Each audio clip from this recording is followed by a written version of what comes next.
Yo, what's up mga ka-Park Vlogs, panibagong araw at panibagong hapon sa buhay na naman. So ngayong araw i-share ko sa inyo kung paano gumawa ng rainbow cake. So wag na nating patagalin, gawin na natin, tara.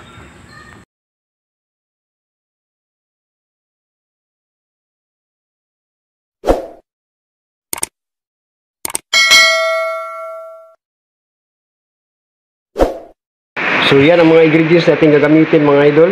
So asukal natin 400 grams, skim milk 50 grams, baking natin 4 tablespoon, margarine 30 grams, shortening 30 grams, cheese 1/4 cup, cheese din ang ginamit natin, itlog 3 pieces, tubig 2 and 3/4 cup, all purpose 800 grams. So haluin na natin.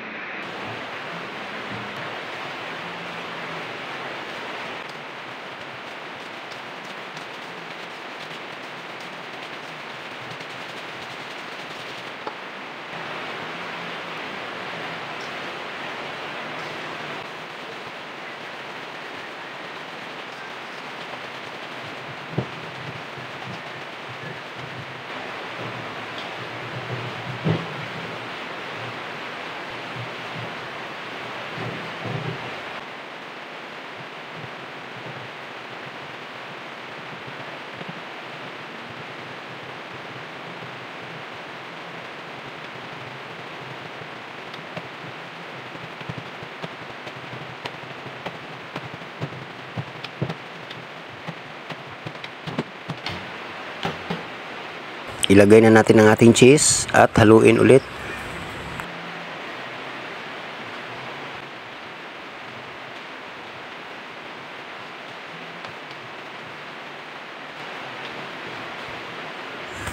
So ayun mga idol, hatiin na natin to ng tatlo dahil lagyan natin to ng mga kulay. So ayun mga idol, nahati na natin. So lagyan natin to ng tatlong coloring, no? So ito, lagyan natin to ng green.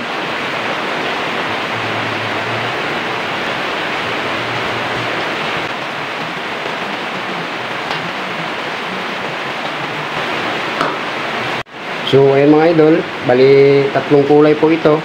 So ngayon, gagamit tayo ng piping bags. So ngayon mga idol, ilagay na natin sa ating hulmahan. Ganito lang ang paglagay.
So ngayon mga idol, isa lang na natin. Isa lang natin sa 150 ang init ng ating oven.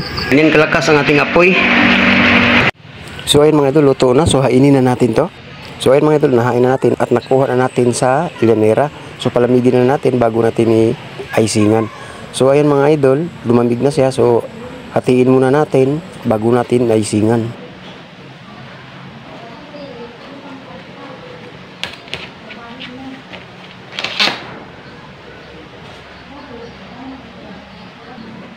So ayun mga idol, nahati na natin. So ngayon, mag-icing na tayo.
So ngayon mga idol, i-slice muna natin. Ganito lang ang pag-slice.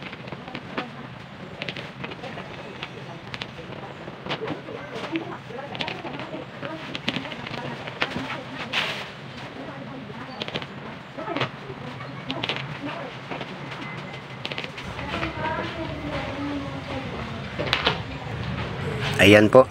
So ngayon maglagay lang tayo ng design dito. Simpleng-simple lang na design mga idol, ano?